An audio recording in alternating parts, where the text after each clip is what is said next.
All right. Welcome to the Knicks Film School Postgame Show, powered by BetUS. The roller coaster ride of the Knicks opening 10 games continues. It's been a lot of ups and a lot of downs, and it leaves them at this point with back under 500 with a record of 4-5. The easy way to talk about this game in a sentence is just to say the Knicks lost the math battle. You had one defense that sells out to take away 3-pointers and is going to concede pretty much anything if you earn it inside the arc. And then another team that is going to sell out, or at least try to sell out, to take, try to sell out to take away the basket, and they're going to give up threes if you earn them. And I think against a lot of teams, that's a perfectly fine strategy against this Indiana team. And I said before the season, when I talked about Indiana on like our Patreon pod, and when I talked to people about them, I was just really confident that they were going to be, I don't know if they were going to be a 50-win team, but I didn't think they were going to like drop off too much. I thought they were going to be a very, very good team, if not even better than that. And the reason is because they are, other than Boston, the most comfortable team in the league when it comes to just firing away from deep. And there will be some games where they can't hit the far side of a barn, like we saw in Madison Square Garden. But more often than not, they're going to shoot it at least pretty good. And there are going to be nights where they just shoot it like this, and you're just not going to beat them. And this thing got obviously ridiculous in the fourth quarter. At one point, the Pacers made 12 threes in the second half before the Knicks, and the Knicks had taken 8 threes at that point in the second half. And again, this thing ended up in a blowout, and I'll look up the final number now. I think the Knicks probably ended up shooting 50. Knicks ended up shooting 55% in this game. In that sense, it was a lot like opening night against Boston. I forget what the Knicks shot that night. It was definitely above 50%. It was somewhere in the mid 50s. Tonight, they shot 55%. There was a couple annoying things. They had 14 turnovers. That's, 3 or 4 more than you'd like. They gave up a few offensive rebounds at inopportune times, but you look up at the stat sheet, Pacers only had 5 offensive boards. It's not like they got out toughed or anything like that. You can complain about the refs, free throws. The Knicks actually shot a couple more free throws. No, this was all about the Knicks defense. And again, I'll go back to what I started to say before. Their strategy could work. We listen.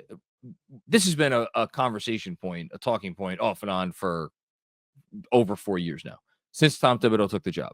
Every time you get a team that goes crazy from 3, people talk about how, the defensive system is outdated and you got to guard the 3 better, and you can't be so focused on rim protection and the whole thing. Because you're going to have games like this in the league today. I think the coach thinks law of averages more often than not. It's not going to be like this bad, but I think more than that, far more than that, and I'm sure he will speak about this in the postgame to the extent that he's going to say anything, because he doesn't usually say much. You got to execute. And that, to me, is the most interesting, the only interesting conversation point about this game. I don't really think there's much worth talking about other than the rotation, which we'll get into, although I don't know what there is to say about it. It is what it is. Knicks played, obviously, Knicks play because they always play a lot of drop. And Cat being in drop is the way that they've decided to go, and it is incumbent upon the perimeter defenders to make the offense uncomfortable. I said it at halftime for anybody who was on the Knicks Film School newsletter halftime Zoom. I said the thing that I didn't like, it's not like I hated their defensive process. I didn't. I thought their defensive process was like fine, but they weren't making the Pacers uncomfortable at all. And again, credit to Indiana. They might be the hardest team. Honestly, they might be the hardest team in the league to make uncomfortable, because they are so versed in what they do, and they're so comfortable in how they do it. Whether they're making or missing, they're gonna do what they do regardless. And that's what makes them a special team, and that's what makes them a really tough out. Especially when they're hitting like they're hitting, like they were hitting tonight. So if you don't make those guys uncomfortable, you're dead, because eventually they're going to start hitting shots. And the Knicks didn't make them uncomfortable at all. And more as the game went on, I saw Benji tweeted about it, like the Knicks are back in the blender. Like we saw it during the playoffs last season. The Indiana Pacers put the Knicks in the blender. Really, the last 5 games is when they really got going. Coincidentally, or not coincidentally, after OG Anunoby went out. No, OG Anunoby played this game. I thought he played really well. But he's one guy, and more importantly, one defender if the unit is not cohesive. So back to what I was starting to say, the interesting thing for me is how uncomfortable can you make this Pacer team playing the style of defense that the Knicks play? And I don't know the answer to that question. I think it's an interesting question. And let me actually take a step back. How uncomfortable can you make this Pacer team playing the style of defense the Knicks play when not only are you making an effort to hide Jalen Brunson, and it wasn't that hard to hide Jalen Brunson tonight because the Pacers were missing some guys. It's not always going to be that easy. But specifically when your big man and your last line of defense and your guy who you're going to count on to like make all the rotations and do all that stuff is Towns. So I don't know. I think it's an interesting question. I think it's a really interesting question because that when they're going like this and the Knicks like are in this style of defense, you're like, holy hell, this team's going to score 130 points on us every time we play. Now, I think the reality is, and this will get to the only other thing that I think is worth talking about before we get to the super chats, which is the rotation. Well, for one, this is not the version of the Knicks defense you're going to see later in the season. I don't think that they're anywhere near the level of cohesion that they will have as the season goes on. That's number one. But number two, like you have to have your energy turned up to 11 on defense to beat these guys. And right now, the Knicks, I don't want to say that they played like a tired team tonight because I don't think that that's accurate. I really don't think it's accurate. But did they have that extra gear?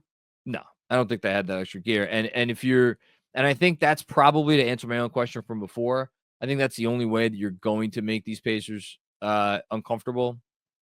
Now, you want to get into like some of the Knicks individual defenders can do a little bit better and get into certain Pacers a little bit more. Like, again, I feel like it's been a few too many times that we've talked on post games here about, hey, you went out and got Mikal Bridges to make player X uncomfortable. Well, tonight, insert Tyrese Halliburton for player X. It didn't look uncomfortable to me.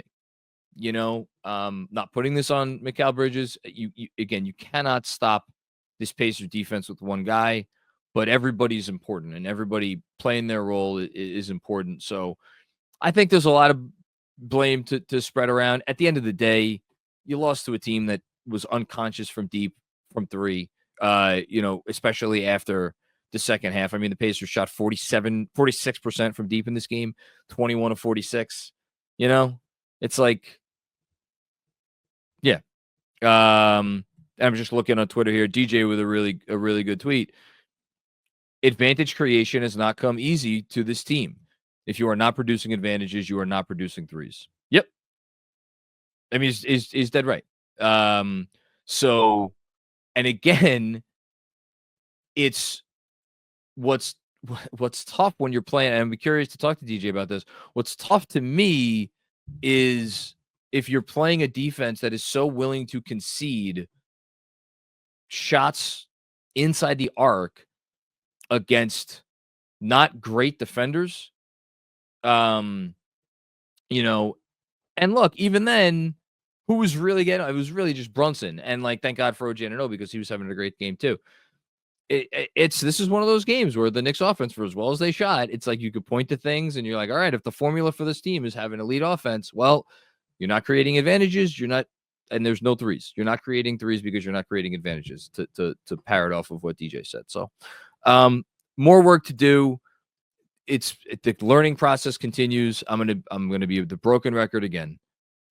Time is the most important thing for this team to get their bearings together on defense and to continue to work out the kinks on offense. Because again, the notion that we're going to sit here and be incredibly critical of a team that came in tonight as the third best offense in the league and exited tonight scoring or shooting 55% from the field, I think is a little silly. But when you are facing the best defenses or the best offenses in the league, and you're in a game where it's like, all right, well, we just got to outscore them tonight. Every blemish shows.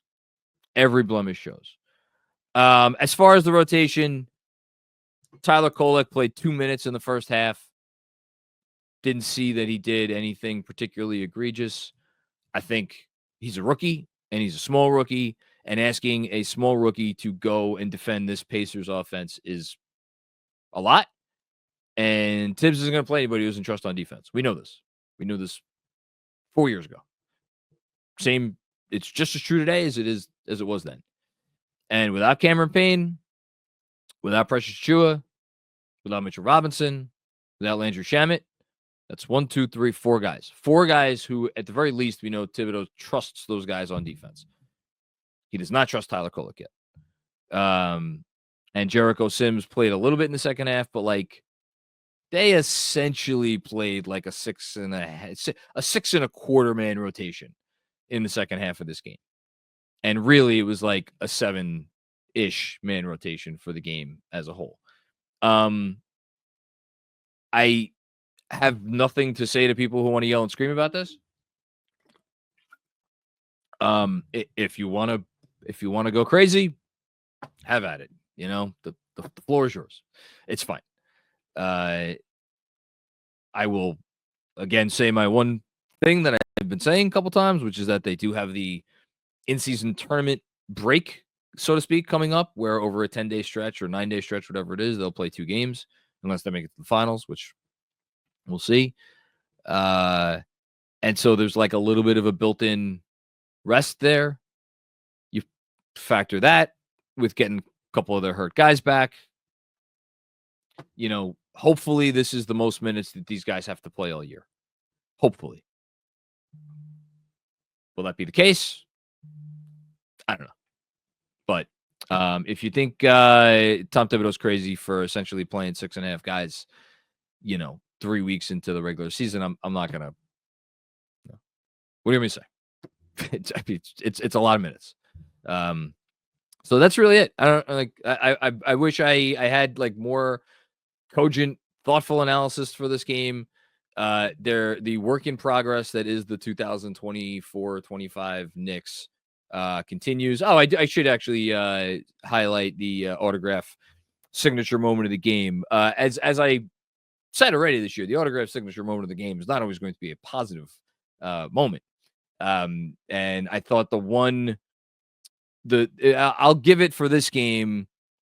I think it was the back-to-back Turner threes more than anything that like broke them.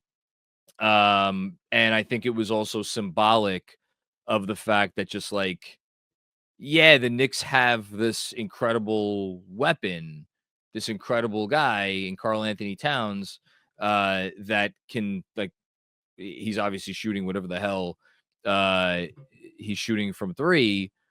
And he shot some threes tonight. Towns put up 5, made 2. That's pretty good. It's not bad. But just like the lack of hesitation that the Pacers shoot threes with. And I think it really, more than anything, you saw it on those back-to-back Turner threes.